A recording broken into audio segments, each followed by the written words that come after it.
You are Locked On Texas Tech, your daily podcast on the Texas Tech Red Raiders. Part of the Locked On Podcast Network, your team every day. Great to be with you again on Locked On Texas Tech on the Locked On Podcast Network, your team every day, always free and available on YouTube or anywhere you get podcasts. And thanks as always for making us your first listen. Happy New Year's Eve with the only Chris Level. I am Casey Cowan.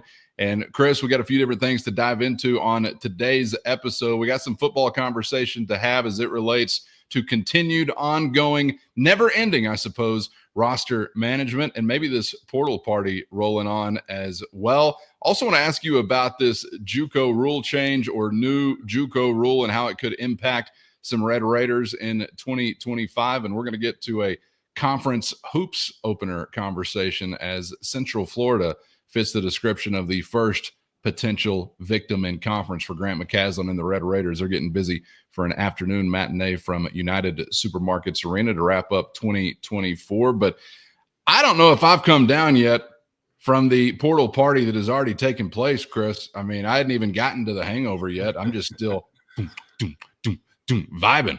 And now I'm wondering, bowl game now gone by, you've still got opportunity with guys out there to potentially be on the move and making further additions. I know further offers are still being made and guys are being identified. So what's the lay of the land as we sit here kind of wrapping up the year and getting into the New Year's holiday as to what maybe you expect to see come about still within the portal? Yeah, so when we were in Memphis, it kind of came out that there was a Tennessee defensive lineman that was set to visit in early January. It'll be next week, I guess it would be. And I'm like, okay, not done yet. And I think that so it was pretty evident when I watched this game up close against Arkansas how different they look versus you. And we talk about this all the time. And there was a time a year or so ago when you looked like you were supposed to in that you got Miles Cole and Tyree Wilson, and you've got, various pieces out there that you go, these check all the boxes on the measurables. They can play all the stuff. And those two guys I mentioned, those were both draft picks, obviously. And I just don't think they're done adding. And there's like, and here's where you're gonna see them add for sure. Now, I would say this is for the right now. We don't know what the spring window will look like. I don't know if they'll be super active or if they'll try to look for something there. But for right now, prior to the spring semester starting, they want to add edge help on defense, and they want to add another receiver. And I think they're looking for size and pressure and all that stuff from the defensive lineman that was reported. He's 6'6", 280, 285. I think Florida State, I want to say like LSU and Texas Tech in the mix there. I believe that's right. But I think they would love to add another piece there. And is that because Harvey Dyson has since left and opened up a spot? Would they have done this anyway? Good question. I don't know if I know the answer to that. But Joey has stated he's going to be over with his roster going into the spring because they can't. You're allowed to have more than you're allowed to have in the spring, and you don't have to cut it down until, I guess technically that's July 1st, although I'm sure that he will have conversations with certain guys after spring is over and say, hey, man, if you want to get into the portal, I think it's like around April 15th, 16th, somewhere around there. That way you have time to go find another spot, go for it. You didn't make it here, which is going to be tough to do that. But I think they also want to add a little more speed at receiver. And having watched this game, you're still playing in this 20-yard box. You had, I just think about how many 75-yard and 60-yard and 90-yard plays that you gave up this year, and you think about, I kind of like to have some of those, and some of that is your fault on defense. Okay, some of that is breakdowns on your side, but you are trying to stretch the field and get faster, And I think they potentially have an eye on a receiver that is potentially still playing in the college football playoff. And that doesn't stop there. That's the list, but there's, we'll see what that looks like. But yeah, you're not done adding, I guess to your point. And I wasn't sure if this was going to be the case or not, but it darn sure is. And I don't want to necessarily say it stops right there, but I think that you want to add more edge help and another receiver with some speed to him. So, well, and I think you on a I can't remember if it was a Matador Mob mailbag episode. I think that's what we were doing. What day is it? What year is it? What country am I in? I think you were asked about spring portal activity, mm-hmm. and I think you were very quick to say you will be active.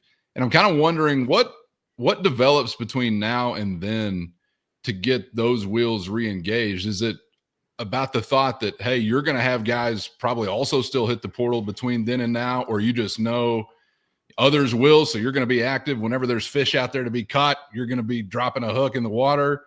What made you kind of give that answer about the spring, and what kind of happens over these next few months that brings that to fruition, you think? Yeah, and I may back off of that just a bit, because I'll tell you what I was anticipating is I thought, now at the time you and I are sitting here talking, you haven't had anybody else really get into the portal, and I wondered if there would be more of that, which again opens up spots. Yeah. But there's a lot that needs to play out. Now you're going to add more right now, which lessens the need for activity in the spring potentially. But we'll just kind of see what the spring has in store, because I didn't think, okay, maybe at the time that I gave that answer, I didn't think. Remember, it's funny to me now. But remember when we were talking about, you're going to add 8 to 10, maybe 12 guys. Right. Well, you blew past that deal. I mean, you're going to double that number, I think, when all is said and done, and potentially maybe slightly more than double, depending on what you do. And I think what they found was there's a lot more production in the portal now than they anticipated. So get while the getting's good. And you may not have near as much of that in the spring when everybody's been picked over. But see, and I wonder too, what does it look like? And I don't know what you do with, say a Chapman Lewis. If that's a pretty nasty injury there, and you're talking many, many months. I mean, what is that? Does that alter your thinking? And that's just an example. Like the Duda Banks, when will he be back? When, there's some of these guys that are on your roster that you are going, okay, we kind of need you, but if you can't do what we need, do we have to go, so I don't know how you manage that aspect of it either, but I just know, you're not done with your roster. And I don't know, heck, man, I don't know when you'll be done with your roster, I guess is the best way. When we're dead, we'll sleep when we're dead. I mean, that's the way it feels, right? Maybe report date in August is maybe when you're fine, because they were still adding guys last year in May and June. I don't know if you'll be able to do that this year, but maybe they will. So. Well, anyway. I kind of feel like too the way you've positioned yourself as a program during this portal cycle. And I know that a lot of these things are set to change, I guess, or be impacted by change on the other side of July 1st. But it just kind of seems like, hey, if you have that capability, well, you're always going to be active whenever there's a window open, because you can be, unless you've put together like the 85 Bears or something, and there's just not a weak link. I don't know when that would ever happen. But either way, stay tuned. It was a pretty fun party first time around. Had a little Christmas break, but I'm ready to pick right back up where we left off. And if we're talking about some playoff teams and guys falling off of their roster now, it could get even a little bit more fun, I think. Well, and you're just not going to, if you have the opportunity to add 6'6", 285 with some upside that's got multiple years to play, I just don't. I mean, after seeing it up close, you just can't have enough of those types. No. Starter, depth, rotational, it doesn't matter, because you just don't have them. And some of the guys that you hope to be that were over there in white tracksuits and they're dinged up right now. And I don't know what the future looks like with Dylan Spencer, who had a pretty severe injury, it sounds like, in August, and again due to Banks and all that stuff. So yeah. I think and again, you've got an opportunity here to make some things happen, and I think you're trying to swing at it and like let's attack. Let's not be the victim here. Let's go make because ultimately, Cowan, what you're trying to do, there's a different body type you're trying to add to your roster in this cycle. Like, you're being very particular about it, and you haven't had it for a couple of years, and you're trying to get back to that, almost as if you're trying to bring the SEC to the Big 12. And I hate to use that, but you get what I'm saying when I mention that. So yeah, they're fat in the South, and we need more fat. The right kind of fat. Yes. Chris, we'll just stay in the general manager's office, I guess, for this next part of the conversation, because it's another roster management kind of conversation. I don't know if you had this on your radar and were waiting for this to pop, but it just totally came out of nowhere to me. I've not been paying attention to JUCO eligibility rules. Let me check the calendar ever in my life. So this is just something that came out of left field, but I want to know, well, I'm sure you can expand upon my understanding of what this actually is, but my surface level understanding is that in general, if you're a student athlete who spent time or part of your eligibility on the JUCO level, now you've been granted an additional year of D1 eligibility. Is that right in and of itself? And what else kind of comes with that? And who's in this category for Texas Tech that could possibly be impacted, if anyone? First, today's episode brought to you by Rocket Money. And if you're lost in the subscription whirlwind, listen up. If you're like me, you've had a few subscriptions you didn't even realize you were still paying on. And that's where Rocket Money comes in, making it so easy to track them all down. It's like having a personal assistant for your finances. Rocket Money is a personal finance app that helps find and cancel unwanted subscriptions, monitors your spending, and even helps lower your bills so you can grow your savings. Brings everything together in one place, whether it's subscriptions, your spending habits, or even the goals you want to hit in 2025. Rocket Money has over 5 million users and has saved a total of $500 million in canceled subscriptions, saving members up to $740 a year when using all of the app's premium features. For me, the subscription tracker is a must-have. Cancel services you're not using anymore and save a ton. Cancel your unwanted subscriptions and reach your financial goals faster with Rocket Money. Just go to rocketmoney.com/lockedon today. That's rocketmoney.com/lockedon. rocketmoney.com/lockedon.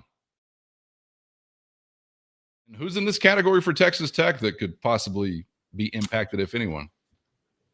So, yeah, this is a bit of a moving target. This is like for right now. The ruling is, and this is Diego Pavia, the Vanderbilt quarterback, that, argued and sued, and the NCAA is afraid of lawsuits. And so they're like, okay, just this one time, everybody that played in the junior college year, if your eligibility is exhausted, we're going to give you one more year.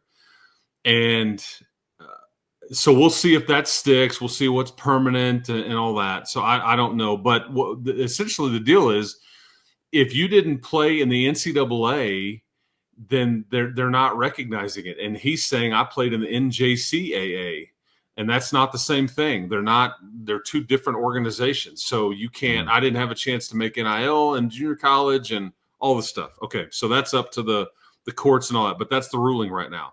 So to fast forward, anybody that's got some junior college time in their past that would have ultimately graduated this year, basically they've said you get one more. We'll go ahead and tip our cap to you, and so that includes on your roster Davion Carter, Sterling Porsche, and I think Maurice Rodriguez would apply. And I'm trying to remember. There's another one, like it would have applied to. I'm trying to remember who the other one was. Cromwell? Yeah, Devin Cromwell, because he played in Canada. That's a good call. Yeah, he played in Canada. And so, again, it's not NCAA. So then you get to – so that rule is – it's all coming out. And I think what is interesting is that – and we talked about this on the broadcast during the bowl game because we were asking Coach McGuire about it, and then we reported it on the bowl game broadcast, that the ruling kind of sucks for these guys because Texas Tech already had all their portal activity done, and then this ruling comes out, and you have to look at a guy like Sterling Porcher and go, hey, bud, I don't know if you're good enough to play for us next year based on what we've just acquired. Yeah. So we're in Memphis, and he enters the portal and was actively in the portal, and he started for you and played in the bowl game, and he's got 1 year left now. Would I love to keep him as like an insurance? Sure. Do I want him starting per se? No. I think you can do better, and I think you tried to address that. Davion Carter may be a different example in that I think Davion Carter actually, according to Joey, is going to stay here at least through the spring, and I think he may give it another go. And I hope that he sticks, just because I don't think he'll start, but I think it's nice to have all that experience sitting there just in case. Sure. It's kind of a win-win for you. I don't know if it's great for Carter, although he could maybe sit there and make some money and all those things. Cromwell is kind of like Porcher. He's injured right now. I don't know if he's good enough to play for you, but maybe, like with what I'm saying now about Chapman Lewis, I mean, there's a chance that maybe it's a different answer that you think now than before, prior to the Lewis potential injury. But I think that one is because it's different, because it's not junior college, it's Canadian. Yeah. But I think they're going to argue that the premise is the same. It's recognized if you didn't do anything in non-NCAA, you get an extra year. And they were already kind of trying to sort that out at the tail end of the year anyway. And he's a kid that I think they liked. He's got some upside. He can play corner. He can play safety. So, yeah. And here's one better. I think this may apply to our man Federico as well. Ah, interesting. Yeah. So we'll see kind of how this gets sorted out and kind of what it looks like. But right now, I think that's the thought. So how retroactive can we go? Should we call Dwayne Slay? Yeah, no doubt. Got another one left in you, big boy? No doubt. Yeah. If there was one that did, maybe it was. No question.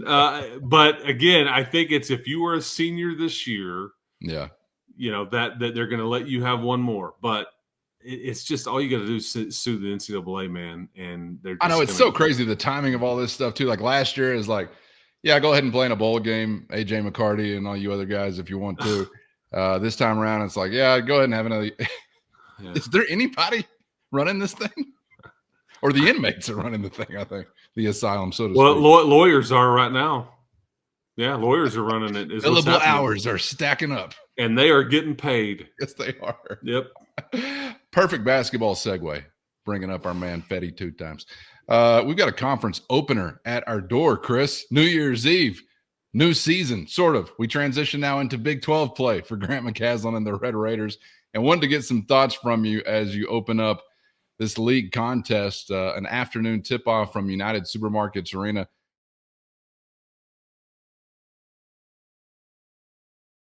We'll get to the Knights in just a moment. I think they've won like 5 in a row, 9-2. Got my attention right out of the gates with a win over the Aggies on their home floor. I think their only 2 losses are against Power 4 opponents.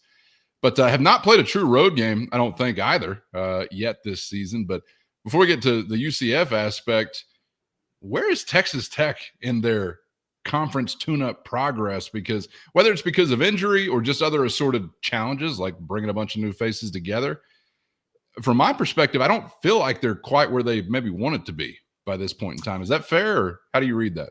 Well, probably not, just because you haven't really had your entire team yet in rhythm and had the same group for a period of time. It just has really kind of been a piece or so missing, or 2 pieces, yeah. Or, hey, man, these guys can't practice. And so it was at the front end, at the back end of the when the season started, now at the break. I mean, here's what's crazy is that, on December the 21st, I guess it was, you played Lamar, and I thought, man, this might be tough. And they won 5 in a row, and they had they'd won all these road games in a row and all that. And you played maybe your best game of the season, and you had no JT Toppin or Federico in that game.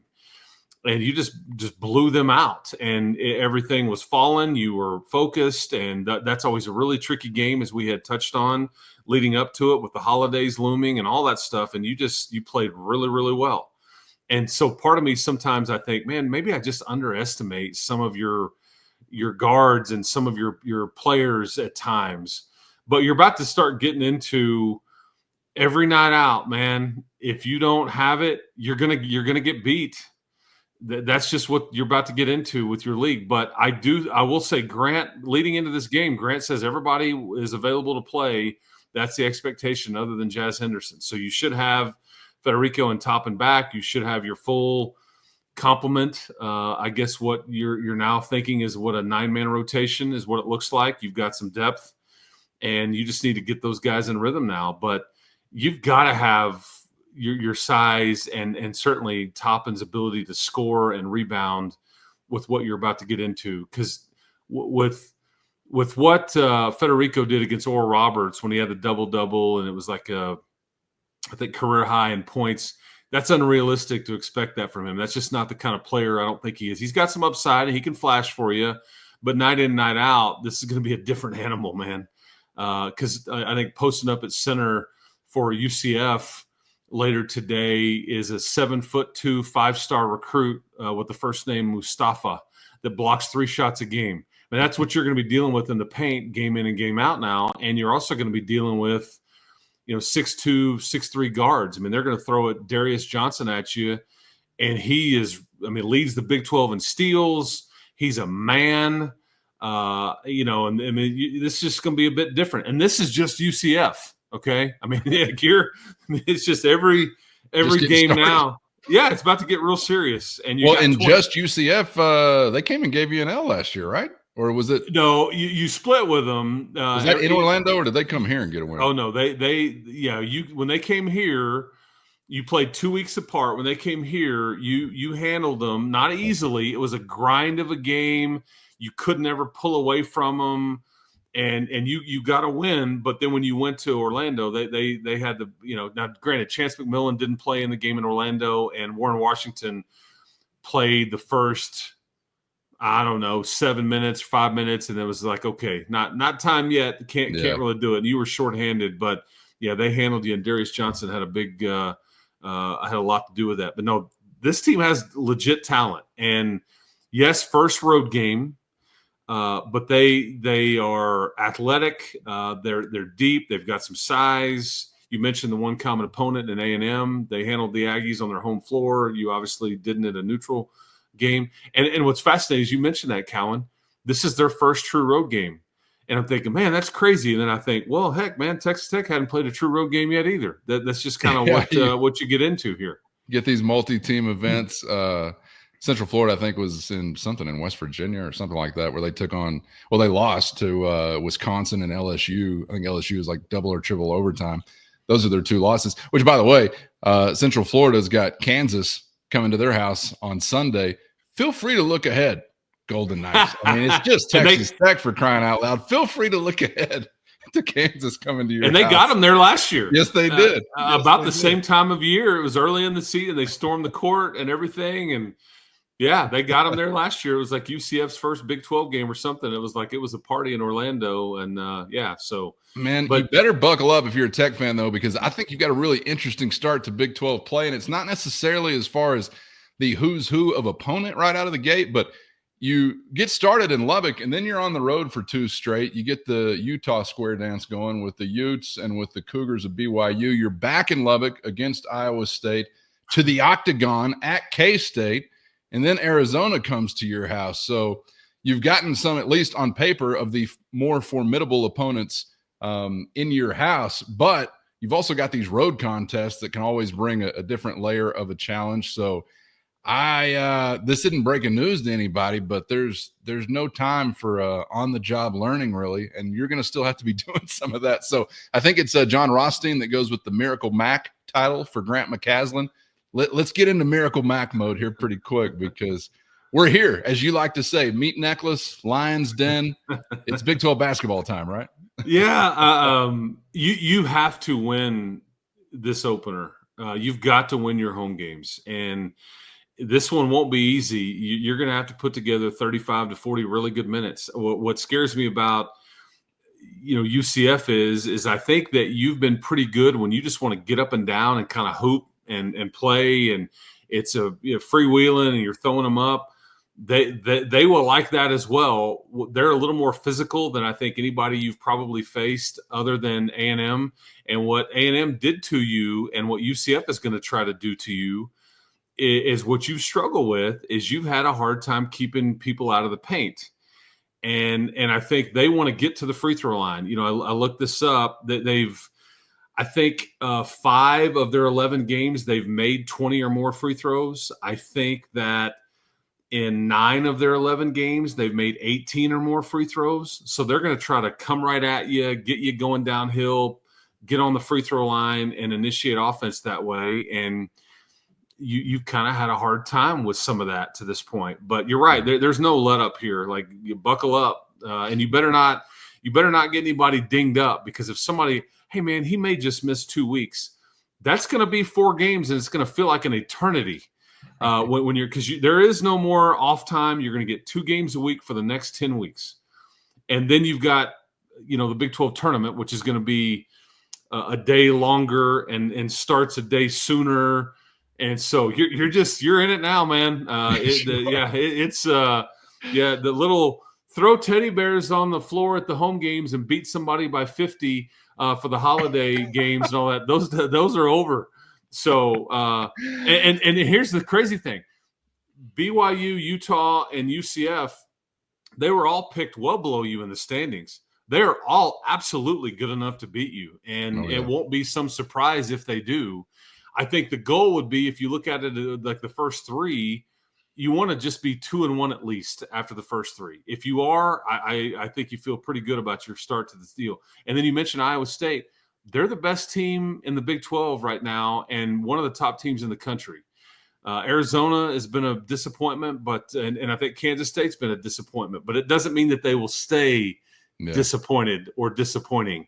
They have plenty of time to right the ship, but yeah, these are all going to be wins that are worth celebrating. I don't care who it's against at this point. 100%. Yeah, Iowa State comes to your house January 11th, so that's just right around the corner. I don't know how the team feels about this new league schedule and action after action after action every week, but as a fan, I'm just psychotic enough to be so amped up about it, man. I can't wait to get back to the USA. Big 12 hoops has finally returned, so let's hope for good things to begin against the Golden Knights of Central Florida, which I hear they hate being called all of the above that I've just said. So we're going to go ahead and stick with that. Chris, appreciate the time as always, man. Enjoy the opener, and we'll chop it up and process whatever we get on the other side. Looking forward to it. Yeah, man. Hope to see everybody at the arena later today. And yeah, man, it's hoop season. But yeah, welcome to 2025. Let's go. That's right.